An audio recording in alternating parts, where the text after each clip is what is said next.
Queridos amigos, el lunes 29 de marzo llega la edición de la mañana del Comercio TV a nuestra pantalla. Sale. Muy buenos días, Robert, amigos televidentes. Qué gusto estar con ustedes para llevarles toda la información.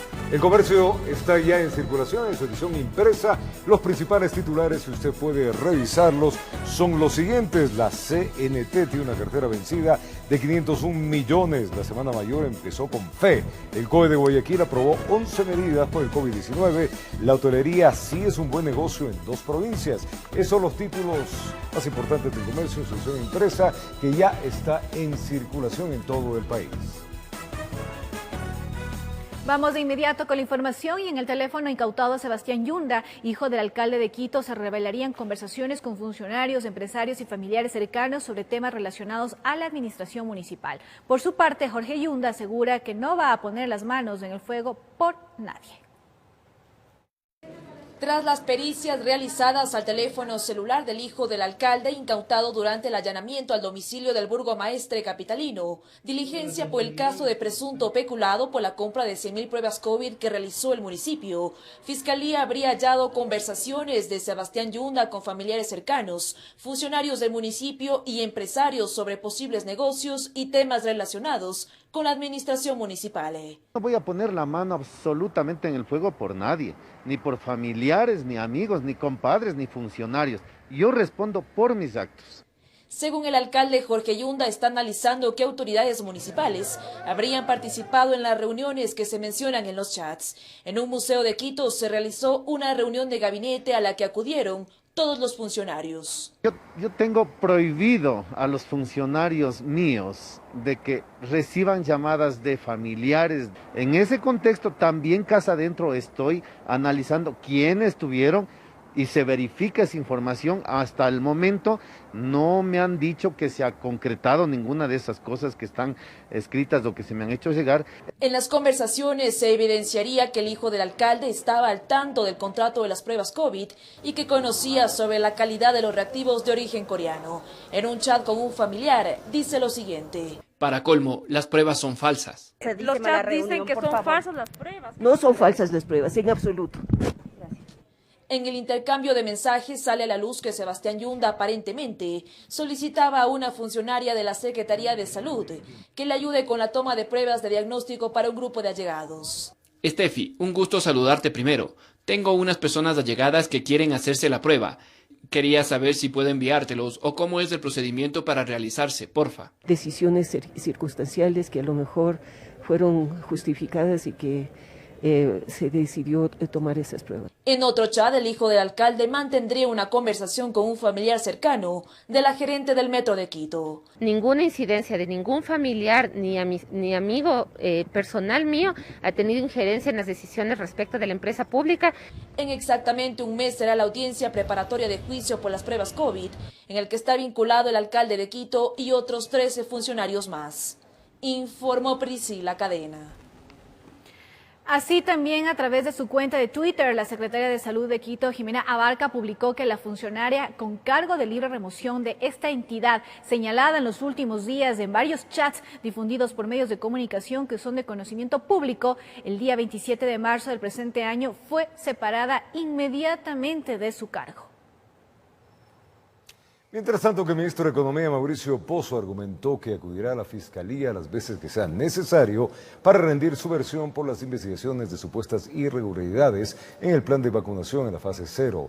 Por este caso, la primera dama también rindió su testimonio, pero vía telemática. Veamos. La semana de comparecencias en la Fiscalía General del Estado culminó con la toma de versión.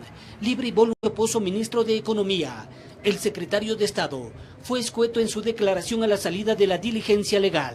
Vengo haciendo mi declaración libre y voluntaria a la Fiscalía, explicando el proceso.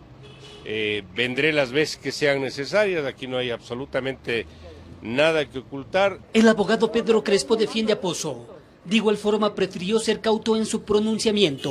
Por encontrarnos en una investigación previa, es una versión de carácter confidencial, como ustedes podrán entender. Sin embargo, se dijo la verdad de los hechos, como ya lo ha manifestado el señor ministro, no hay absolutamente nada que ocultar. Él ya lo ha mencionado previamente, se recibió la vacuna, ¿sí? pero eso no constituye bajo ningún punto de vista un tema delictual. Pozo, antes de abandonar la Fiscalía General del Estado Centro Norte de Quito, fue claro al responder sobre la no existencia de un plan de vacunación contra el COVID-19. Yo manejo la economía del país, no la salud, así que ese tema, por favor, lo consultan con él. Yo solo suministro los recursos que se requieren para esto. Todo lo que sea necesario, y como esto no se ha acabado, si el día de mañana hay que entregar más recursos, se entregará todo lo que sea necesario. Acto seguido se receptó la versión de su esposa Patricia de las Mercedes Donoso y vía telemática de Julio Recalde, ministro de Vivienda, y de Rocío González, esposa del presidente de la República, Lenín Moreno. El pasado 29 de enero la Fiscalía inició una indagación previa por el presunto delito de tráfico de influencias, por supuestas irregularidades en la primera fase de vacunación, donde supuestamente se colaron personas que no estaban en la lista. Pablo Encalada, abogado del exministro de Salud Juan Carlos Ceballos, justificó el hecho. Sin dejar de ser crítico con el proceso, no podemos admitir o no creemos que se haya cometido ninguna infracción.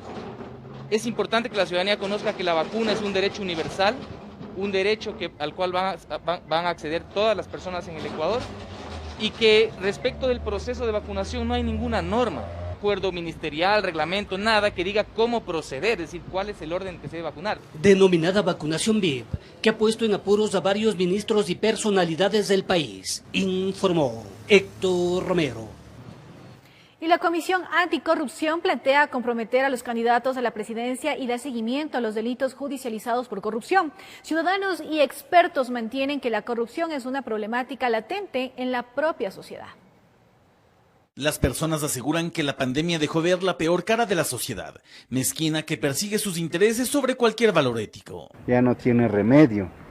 La corrupción es algo que no se puede detener. La situación, indican, se pudo vislumbrar desde sobreprecios en fundas para cadáveres, venta ilegal de medicamentos, reparto de puestos en hospitales y ahora hasta con las vacunas. Desgraciadamente tenemos que sumarnos todos, porque no es solamente el que hace la corrupción, sino el que permite.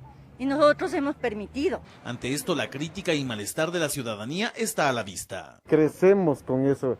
Vemos año a año, gobierno tras gobierno, que pasa actos de corrupción. Todos tienen sus amarres, todos tienen ya sus puestos fijos. Pero ni en toda la pandemia se ha producido un desfalco de valores parecido a otros casos, que según la Comisión Nacional Anticorrupción deben seguirse investigando. Ese entramado de corrupción vinculado a la pandemia tiene montos que no son para nada parecidos con lo que estamos señalando. Son montos pequeñitos. Por ello plantean la interrogante a los candidatos finalistas a la presidencia de la República para saber si marcarán compromisos sobre los siguientes particulares. ¿Qué van a hacer respecto del tema de Odebrecht? 6.500 millones de dólares, que nadie sabe qué pasaron. En esto también entra lo que califican como proceso fraudulento en torno a la reconstrucción de Manabí y Esmeraldas, así como al impulsar políticas públicas para combatir la corrupción. Les estamos preguntando, en el Sistema Nacional Anticorrupción que ha propuesto la Comisión de manera pública hace mucho tiempo, ¿cuál es su opinión y su comentario? La Comisión Nacional Anticorrupción también pide que los candidatos finalistas mencionen en los siguientes días los nombres de quienes serían los responsables del manejo social, económico, cultural y político del país, en el caso de llegar a ganar la presidencia de la República. Informó Javier Rosero. La Comisión de Fiscalización de la Asamblea Nacional no resolvió el juicio político contra Andrés Isch. Con ello, la sesión para dar a conocer el juicio político contra el exministro de Salud, Juan Carlos Ceballos, se aplazó para hoy lunes. Veamos. La Comisión de Fiscalización reconsideró la votación sobre el informe que recomendaba el juicio político contra el ministro de Trabajo, Andrés Isch. Con ello, el documento pasa sin decisión a manos de la presidencia de la Asamblea para luego ser remitido al Pleno. La legisladora Mercedes Serrano pidió una extensión de 5 días para recoger otros criterios. No estoy de acuerdo con los argumentos que se están presentando ahí. Considero que tiene que tener un poco más de peso para que vaya un informe a la altura de la Comisión de la Fiscalización, se presente en el Pleno. Su solicitud fue rechazada y criticada. Que la intención de algunos asambleístas es dilatar los tiempos en el tema del juicio político al señor Andrés Isch. Yo he dicho, el control político tiene que ser inmediato y oportuno. Y es más, nosotros estamos ya prácticamente a salida. Si yo me presto para eso, escuchen colegas asambleístas y pueblo ecuatoriano, si yo me presto para vulnerar la ley, simplemente no se avanzaría a sustanciar el pedido de juicio político al señor ministro de Salud. El fin de semana tenía que ponerse en conocimiento de la Comisión de Fiscalización el juicio político contra el exministro de Salud Juan Carlos Ceballos, mismo que se aplazó para este lunes. A la actual asamblea le quedan 47 días para que se dé el cambio de autoridades. Se espera que en ese plazo se alcance a tramitar los 2 juicios políticos pendientes, informó Valeria Navarro. Y la Cámara de Comercio de Quito rechazó el informe presentado por la Defensoría del Pueblo sobre las protestas de octubre. Quienes elaboraron dicho informe respaldan su contenido. La Cámara de Comercio de Quito rechaza el informe y la denuncia presentada por la Defensoría del Pueblo ante la Fiscalía respecto a las protestas de octubre de 2019. Nosotros nos vimos afectados, no solo en ventas, sino también en los destrozos que se causaron en la ciudad. Entonces nunca vamos a estar de acuerdo en que se castigue a quien trató de defendernos durante los destrozos del mes de octubre. El defensor del pueblo denunció al presidente Lenín Moreno, al ministro de Defensa Osvaldo Jarrín y a la exfuncionaria María Paula Romo por el presunto delito de lesa humanidad. Nosotros creemos que quienes tienen que pagar las consecuencias son los señores que incendiaron la Contraloría, son los señores que bloquearon las calles en Quito, son los señores que ilegalmente se metieron a la Asamblea Nacional.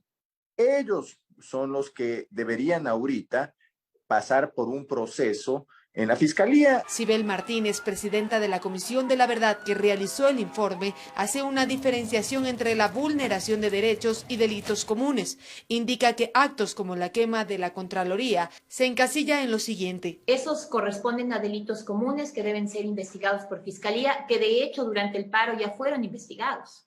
Los que no han sido investigados son las vulneraciones de derechos perpetrados por agentes estatales a personas. Martínez indica que el pedido de la Defensoría del Pueblo a la Comisión de la Verdad fue realizar un informe específicamente sobre la vulneración de derechos humanos.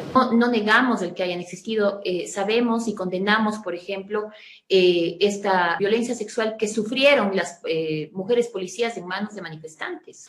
El informe fue elaborado con el siguiente objetivo: en judicializar los casos de manera imparcial en todas las etapas del proceso y reparar integralmente a las víctimas. El documento presentado ha recibido reacciones a favor y en contra, informó Valeria Navarro. Al retornar vamos a contarles que desarrollan aplicativo vía WhatsApp para conocer el lugar de su votación. Eso y más le contamos y venimos.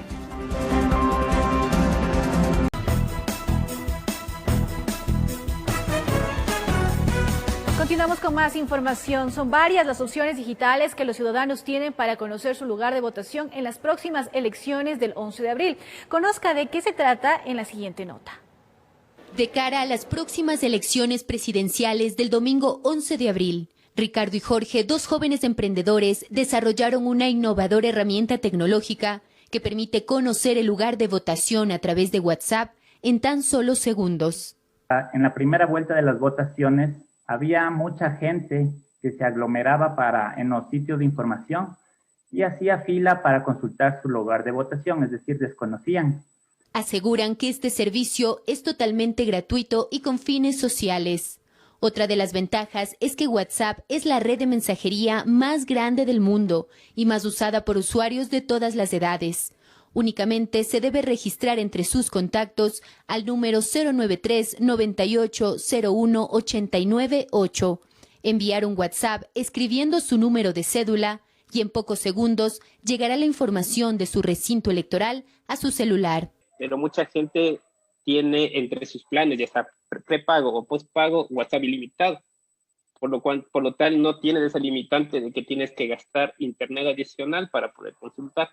De su parte, el Consejo Nacional Electoral tiene habilitado a través de la página web www.cne.gov.es la opción Consultar mi lugar de votación, en donde deberá ingresar su número de cédula, apellidos y nombres completos y confirmar la opción No soy un robot. También puede hacerlo a través de un aplicativo móvil. En la aplicación CNE App luego de haberlo agregado y darle todos los permisos posibles, porque necesitamos georreferenciación, ahí solo nos pide el número de cédula.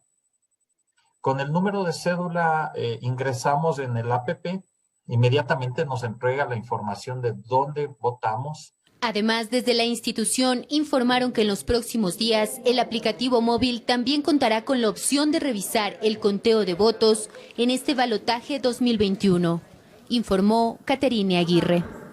El registro civil retomó la ampliación de los horarios de atención durante los fines de semana, sin previo agendamiento, en vísperas de la segunda vuelta electoral del 11 de abril. Sin embargo, problemas en el sistema provocaron quejas por los retrasos en la entrega de cédulas, en que algunos casos tomó más de 4 horas. Veamos. Afuera, para efectuar el pago previo a obtener el turno, no hubo aglomeraciones. Adentro, en el momento de la entrega, las cédulas no aparecían. Estoy desde las 4 de la mañana haciendo cola porque hoy día no se cogía turno. Son las 11:30 de la mañana, hace las 12 y todavía no puedo retirar mi cédula. Ha subido el valor del costo de la cédula, sin embargo no hay una buena atención. Que no hay sistema. El sistema está lento. Sucedió en el edificio matriz del Registro Civil, en la avenida 9 de Octubre y Pichincha. Desde este fin de semana se ampliaron los horarios de atención de cara a la segunda vuelta electoral. En horarios de 8 de la mañana hasta las 4 de la tarde, hasta el 3 de abril, y el día 10 lo vamos a realizar en una jornada extraordinaria de 8 de la mañana hasta las 8 de la noche, y el día de las votaciones, el domingo 11, desde las 8 de la mañana hasta la 1 de la tarde. A nivel nacional emitimos 5.000 cédulas solo el día sábado. El coordinador zonal también explica por qué algunos usuarios debieron esperar por varias horas.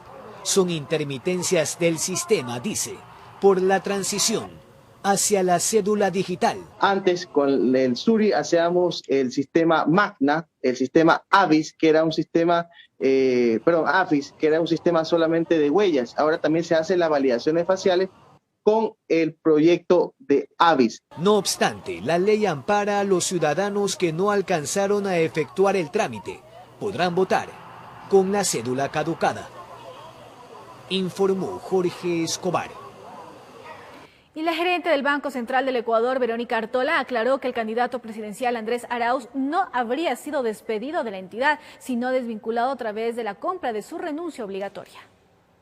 Fue a través de su cuenta de Twitter que el candidato presidencial de la Alianza Unión por la Esperanza UNES, Andrés Arauz, confirmó que fue funcionario de carrera del Banco Central desde el 2006 hasta el 2020. ¿No entiendes que fui funcionario de carrera en el Banco Central del Ecuador desde que gané concurso en 2006?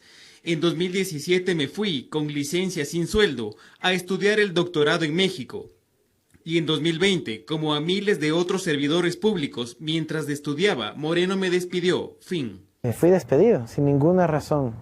Hasta ahora no se me presenta la explicación o el motivo del despido, pero coincidió que fue pocos días después de declaraciones mías respecto a la fuga de capitales ocasionadas y motivadas por ciertos banqueros del Ecuador en plena pandemia. Ante ello, la gerente del Banco Central, Verónica Artola, salió a señalar que efectivamente Arauz fue desvinculado de la institución, pero no a través de un despido, sino mediante un proceso de optimización de talento humano bajo la política pública de austeridad que lleva adelante el actual gobierno. Amparados en el decreto ejecutivo 813, expedido el 12 de julio del año 2011, el cual incorporó la figura de compra de renuncia obligatoria con indemnización para procesos de reestructuración, optimización o racionalización, el Banco Central aplicó esta figura legal en 21 ocasiones, durante las cuales el señor Arauz también fue desvinculado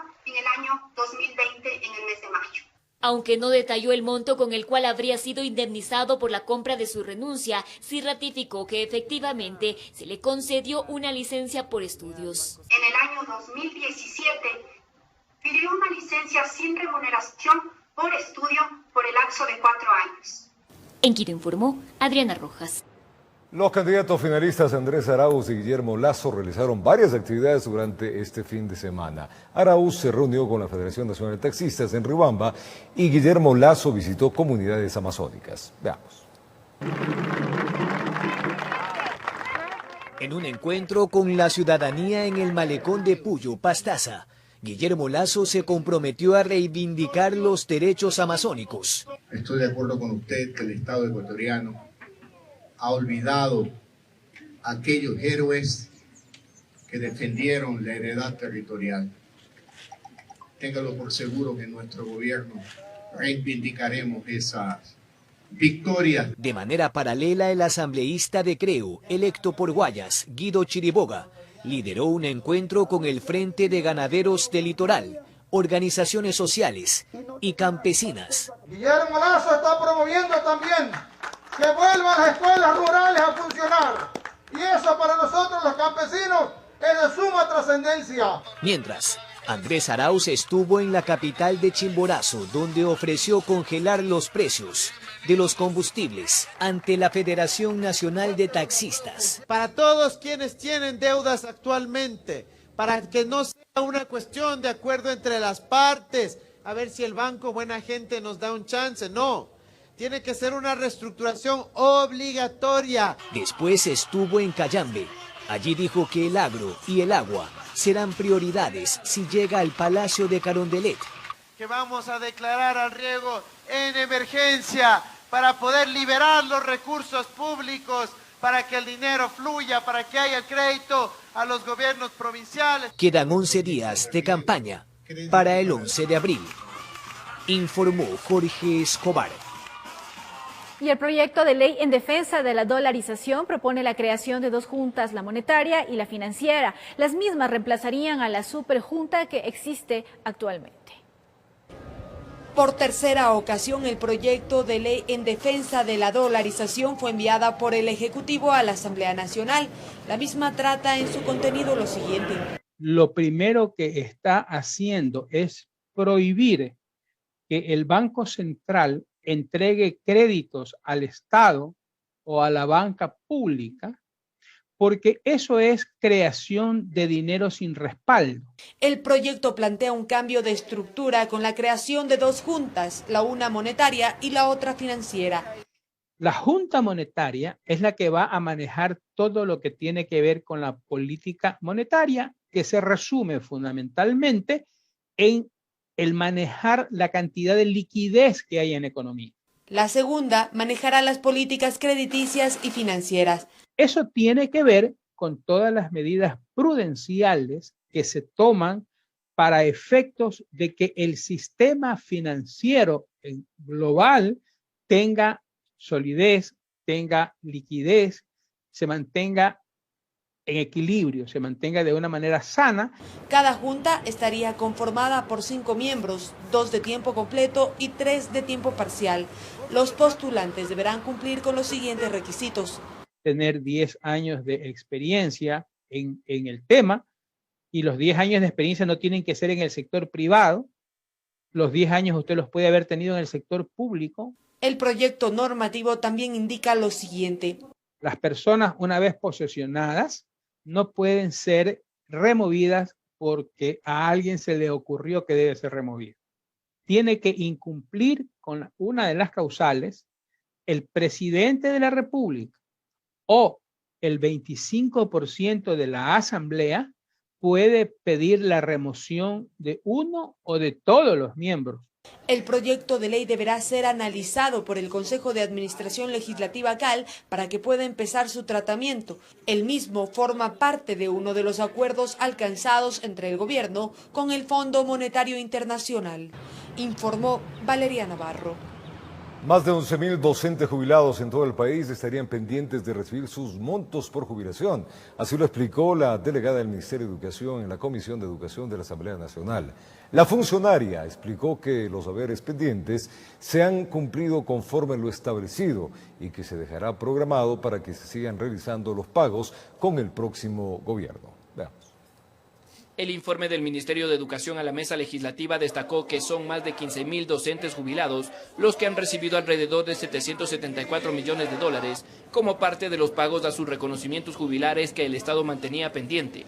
María Fernanda Sáenz, delegada de la cartera de Educación, explicó que el pago de estos haberes se cumple conforme al cronograma establecido.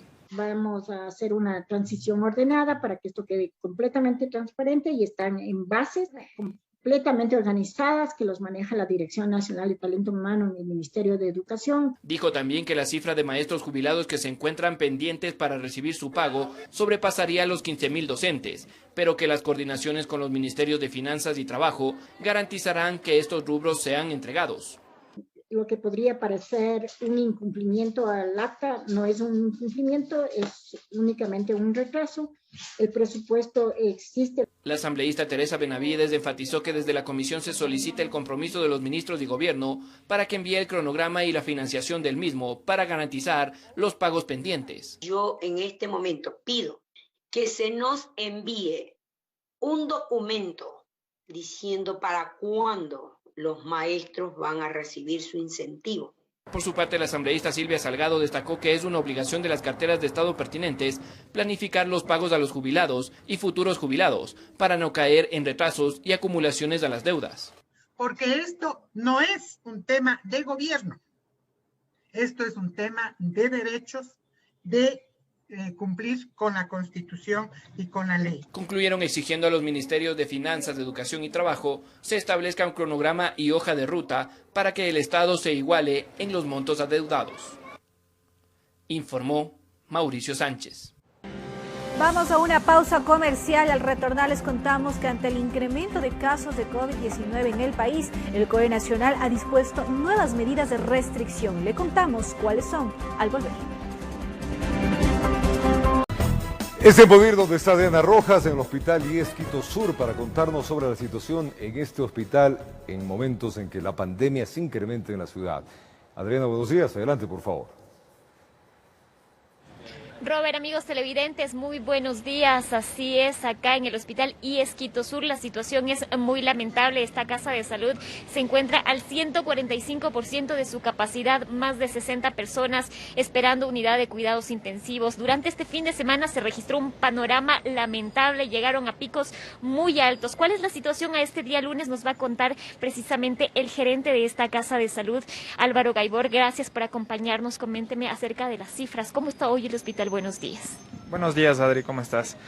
Te comento que, como tú bien acabaste de decir, estamos al 145% de nuestra capacidad y ya no podemos crecer una cama más en este hospital, ya que se nos desbordaríamos con el tema de equipos, personal y todos los recursos que tenemos como hospital.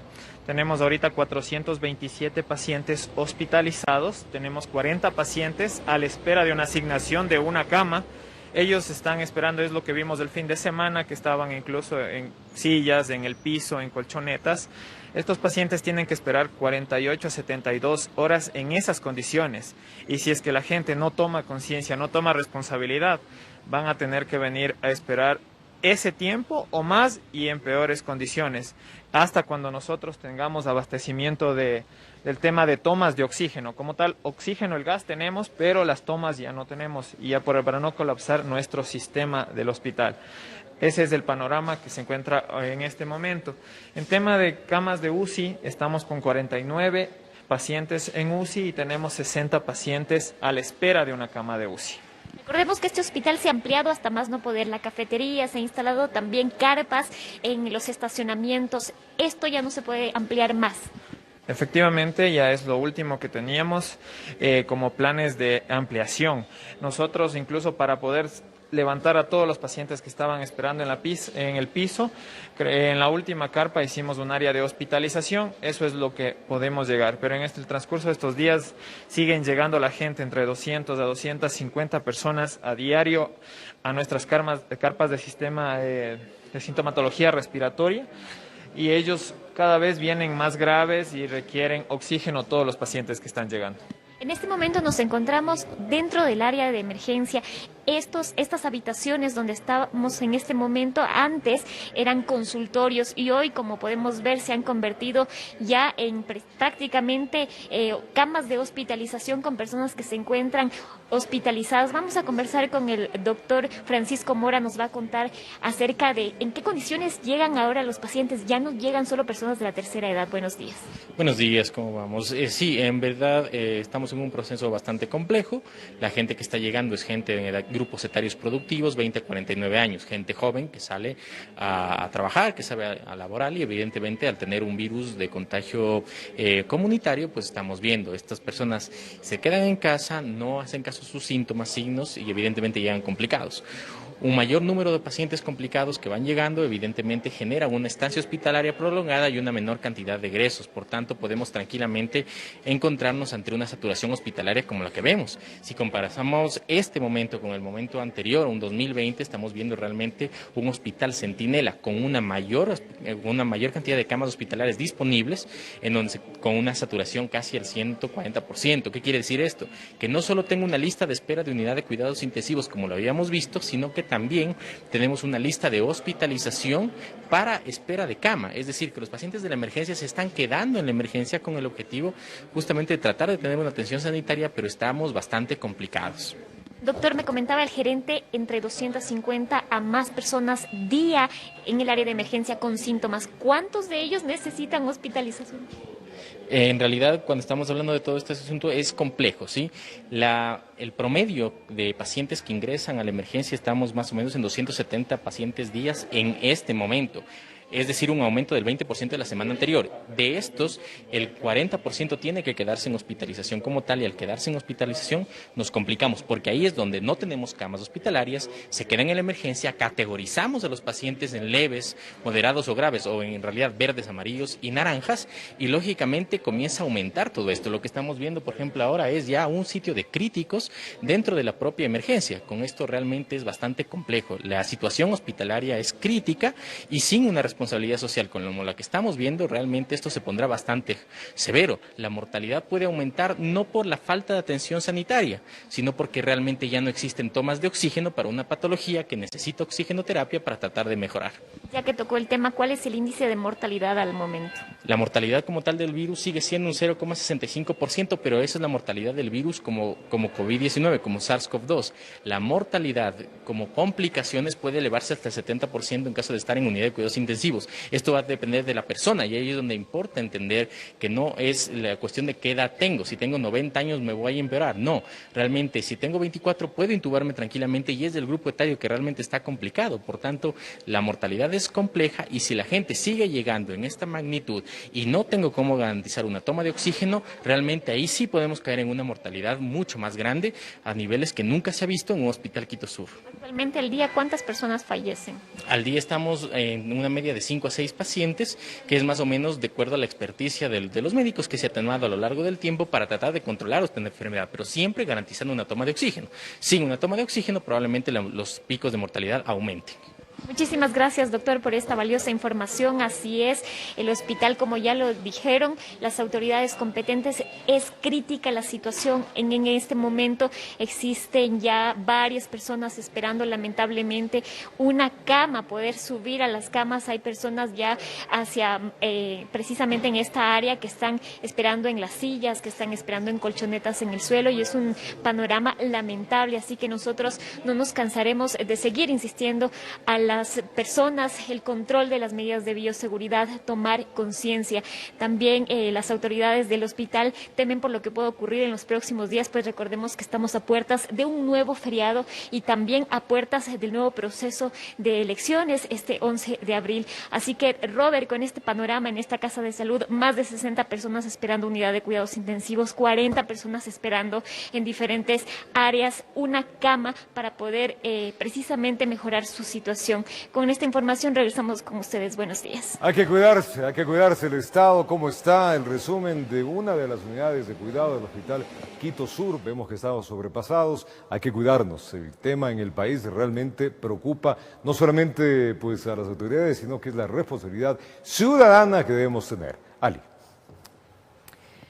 Y justamente, pese a que estén todos los hospitales llenos, esté colapsando el sistema sanitario por los contagios, al menos una decena de eventos clandestinos con cientos de personas aglomeradas y respetando las medidas de seguridad fueron intervenidos en la capital durante el fin de semana. Autoridades hicieron un llamado a la conciencia ciudadana al ver cómo el aumento de estos eventos ha coincidido con lo que hablamos, con el repunte de casos en la ciudad.